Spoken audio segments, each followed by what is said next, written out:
We're talking to Police Major Hazel Tolentino Asilo, the spokesperson for NCRPO.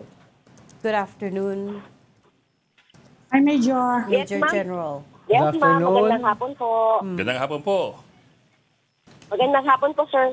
Ma'am, makikibalita kami dun sa nangyari kagabi. Kasi marami hong nahuling PNP na di umano yung mga nanunog tsaka nakipagbatuhan. Have we identified po kung anong grupo sila affiliated with? Kung sino nag-utos sa kanila? Meron po tayong 244 na arrested as of 10:30 a.m. kanina. So ilan po dito is minors. 141 is of legal age. Ang rescued minors natin is 103. With regards po dun sa kanilang mga grupong kinakabilangan, hanggang ngayon po is nagagawa pa rin po ongoing pa rin po yung ating investigation sa kung sino po yung posibleng nag-inganyo sa kanila, anong grupo po yung posibleng nagsabi sa kanila na pumunta kayo doon, manira kayo, mambato kayo, mananakit kayo. So ito po is ongoing investigation natin regarding dito, pero meron na rin naman po kaming person of interest na tinitingnan na posibleng nag-influence sa kanila ng mag-conduct ng ala Nepal na mga activities. Could you give us, ma'am, an idea? I know you cannot give us names yet kasi ongoing investigation, but can you give us an idea of the nature of this person of interest? Is he somebody affiliated with a political party? Is he a politician? Is he a businessman? Kahit wala pang pangalan, kung pwede. Kahit ko na lang, Major, initials.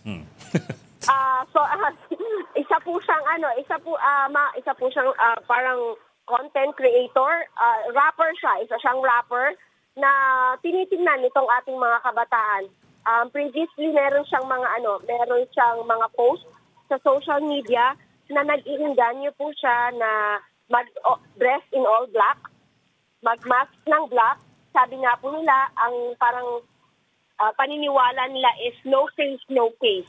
So ito po yung tinitingnan natin na anggulo na posibleng nag-instigate dito sa ating mga kabataan na manggulo at manakit. Ito yung sasabi ni General Abrin na parang hip-hop gangsters, mga ganon? Gangsta. At yes po, parang mga rapper po ito, mga gangster, sabi nga po yung term ng ating mga millennials ngayon, mga geng-geng po. Geng-geng? Geng-geng. Geng-geng. Yeah. Major, sabi ng DICT, may tinitingnan silang grupo, Anonymous PH. Tama ba yan? Ikino-coordinate po natin sa lahat, sa ilang government agencies, kung ano po yung mga information na meron sila na posibleng makalap nila para po makatulong sa investigation ng PNP, ng Manila Police District, para po sa pagsasampa ng mga kaso laban po dito sa mga naaresto naming mga nanggulo dito sa ating rally. Major, ano yung sinasabi ni Mayor Isko na may politiko? May former politician daw. Tsaka negosyante behind dito sa grupo na ito? Hindi pa po namin alam yung anggulo na sinasabi ni City Mayor ng Manila, pero we will look into it po. Meron na pong coordination naman din po ang Manila Police District with City Mayor ng Manila po. Pero Major, follow up lang. Sabi ni Yusek Claire Castro at sabi ni DILG Secretary John B. Cremulya, these are organized groups out to burn Malacanang. Parang hindi yata kaya ng gangsta group, jeng-jeng lang yung ganon. No? Kung ganon ang sinasabi ni DILG Chief Remulla and Pala spokesperson Claire Castro, this is conspiracy. Ang implication noon ay this is a bigger conspiracy, more political than just the jeng-jeng gangsta gangs, no? Base po kasi yan dun sa naging movement nitong grupo na ito. Simula po kasi sa Luneta, nagkaroon po sila ng movement, kaya po natin nalaman yung posibleng niruruta nila. From Luneta is nag-move itong grupong ito, papunta po dito sa Ayala Bridge. Kaya po nagkaroon po tayo doon ng pagharang ng container van na kanila rin namang sinunog at pati na rin po yung motor. So minomonitor po natin yung movement nila at na-verify naman po natin na ang goal nila is makarating po ng Malacanang. Kaya sa yung way din naman po, papuntang Malacanang, yung ating Menjola, is hinarangan na po natin agad-agad. Nagdagdag po tayo ng enforcers doon. So yung pong information ni Yusek Castro at saka po ni SILG, sinasama po natin yan sa ginagawang investigation ng Manila Police District at saka ng NCRPO. Kung halimbawa po na meron pang mga dagdag na information, meron po kami makuha ang mga datos mula sa Intel community, is pagsasama-samahin po yan para ma-verify po namin kung ito po ay may isang grupong kinakabilangan or mga kabataan lamang po na gustong manira, gustong manggulo. Again, another follow-up, Major, no? Ay pinakita sa mga video, may mga nagmamarch na sinisigaw Duterte. Apparently, mga Duterte groups. Pero ding mga pumunta na mga progressive groups. So, hindi lang itong grupo na ito ang nakitang papunta ng Mendiola. May iba pang groups na papunta ron. No? Na kitang-kita nga, sumisigaw sila na Duterte, Duterte. So, ibig sabihin, hindi lang ito mga parang mga anarkista. Merong mga organized political groups na pumunta ron. Yes po, meron po. Pero ito pong mga grupong ito, yung mga nanira, yung mga nanggulo po, is hindi separate groups po sila. Sila po yung mga kumbaga sinasabi natin, nag-inject dun sa mga peaceful protesters na nandun. Kasi po, karamihan po sa mga nandito is mga estudyante. Mga student po ng iba't ibang eskwelahan na nagtipon-tipon, may mga organizations po sila. Pero ito pong ating ilan sa mga naaresto natin is hindi po sila kabilang dito sa mga organizations na nandito. Iba po yung kanilang isinisigaw. Doon po sa isinisigaw ng mga nakuhanan sa video. So, halo-halo pong grupo yung nandito sa Mendiola. Kaya hindi po natin agad masabi kung sila po ba ay organized group or sila po ay mga dumayo lamang para lang po talaga manggulo. Major, hindi mo kang spontaneous yung protestang yan eh. Unang-una, prepare yung damit nila, nakaitim sila. Pangalawa, lahat sila nakamaskara, ayaw magtanggal ng mask. Tapos ang lalaki ng bato nila, hindi naman siguro nakuha yun sa kalye. Tapos meron pang medala ng flamethrower.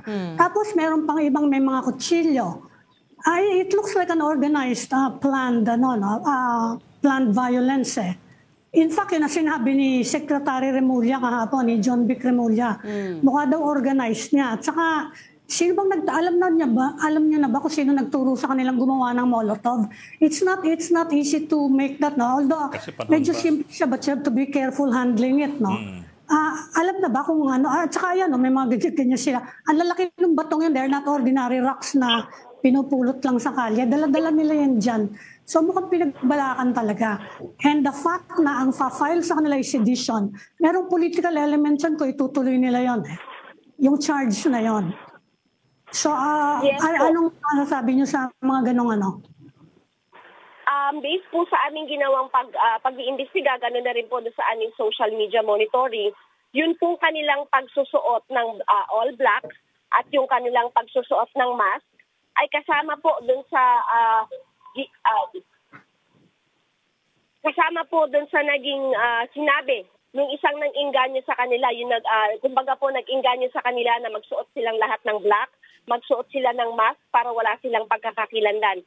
So itong taong ito po ay tinitingnan natin kung meron po siyang nagba-back up sa kanya at siya lamang ang ginamit upang impluwensyahan itong ating mga kabataan na nagpunta po dito sa Mendiola. Is that po your initial assessment that there is somebody else behind this rapper who planned this and orchestrated this? The rapper is just kumbaga yung ginamit lamang. The rapper is just the one who organized, instigated Nagtawag, crowds. Pero meron pang bigger backer behind him. Yes po, hindi po namin inaalis yung anggulo na yon na hindi po siya ang talagang nandito sa likod nito kasi para po siya magkaroon ng lakas ng loob na mag-engganyo dito sa mga kabataang ito. Kumbaga, hindi naman po siguro lahat maniniwala sa kanya para sundin siya ng ganun-ganun na lamang. So, tinitingnan po namin yung anggulo na meron po pong iba na nasa likod niya, bukod po sa kanyang pag-iengganyo sa social media.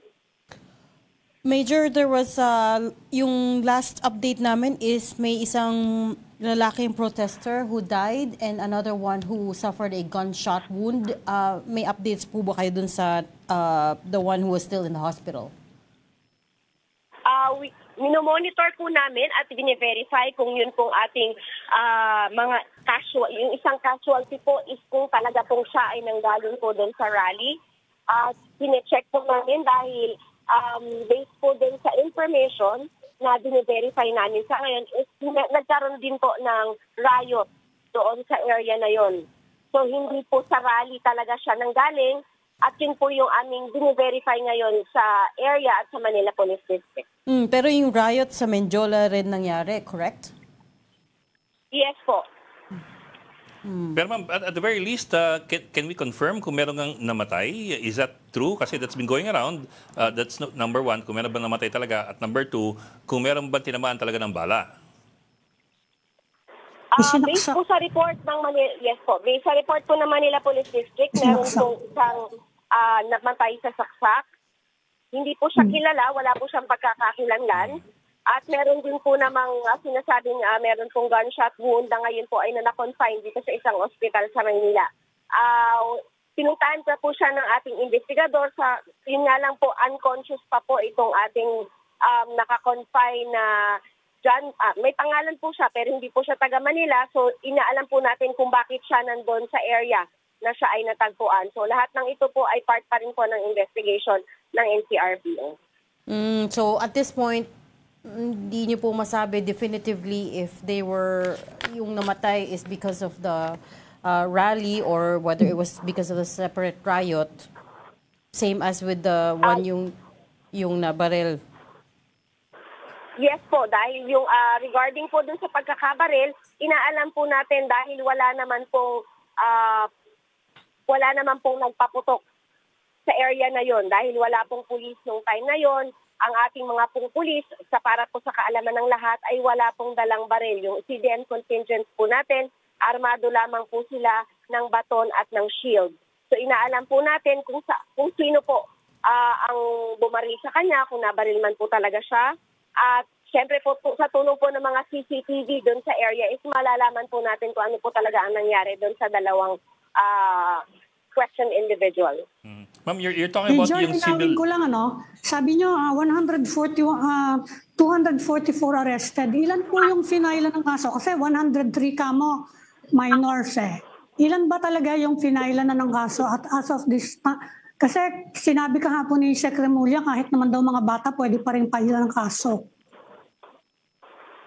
Nakipag-coordinate po tayo. 244 po yung total natin, of which 141 po yung kinukonsider nating arrested at 103 po yung rescued.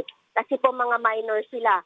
Meron po tayo ditong mga children in conflict with the law o sila po talaga yung allegedly at sila po yung involved sa pambabato at paninira. Meron din naman po tayong children at risk, yung mga na-influensyahan, na posibleng ma-influensyahan po na gumawa ng krimen. So lahat po yun, sinecheck po natin itong 103 na rescued natin kung meron po sila, bine-verify po kung may discernment. So nasa DSWD po yung pagpoprosesong yun para malaman po natin kung sila po ba ay pwedeng kasuhan o sila po ay dadalhin ng bahay pag-asa para po sa kung ano man po yung magiging intervention po ng DSWD. But for the 141 adults that were arrested, ano yung plano niyo for them? How much longer will you detain them? Continuous po yung investigation natin at magpa-file naman din naman po tayo ng kasong paglabag sa BP 880 or yung Public Assembly Act, illegal assembly, resistance and disobedience, direct assault, malicious mischief, serious physical injuries, arson, at illegal possession of explosives. Okay. Pero meron bang kaso ng sedition? Are you looking at that too? O hindi naman? Meron po kaming ginagawang investigasyon kung maaari po namin kasuhan ng inciting to sedition, yung mga involved po sa pag-instigate nitong kaguluhang ito. For example, yung rapper, if at all it gets to that point, yun ang titingnan ninyo? Yes po, tinitingnan po natin yung cost probability. Which means they will stay detained hanggang ma-charge. May tumatago ata sa inyo. Ma'am, one more question from me. Meron ho bang least common denominator itong mga na-aresto ninyo? From what you know so far of their identities, meron ba silang anything in common that they have? Sa ngayon po, bukod po sa sila ay mga hindi mga lehitimong taga Maynila, mga dayo po sila. Yun lamang po yung nakikita pa natin ngayon na common denominator sa kanila. Pero chine-check pa rin po kasi nilang ating Manila Police District yung mga pwedeng pagkakakilanlan sila, ano po yung grupo, ano po yung mga characteristics nila na pwedeng makonsider na talagang iisang grupo po sila. Pag sinabi yung dayo, you mean out of town or just elsewhere Hindi taga in NCR? Manila City o hindi taga Metro Manila? Within Metro Manila po, pero hindi po Okay. sila mga taga Manila. Meron po mga taga ibang from the north, meron po mga taga Caloocan, meron din po mga taga South Pasig and Pasay, mga ganun pong lugar. Okay. Okay. Okay. Okay, we'll let you go and we'll continue monitoring this situation. Thanks so much for talking to us today. Salamat po. Police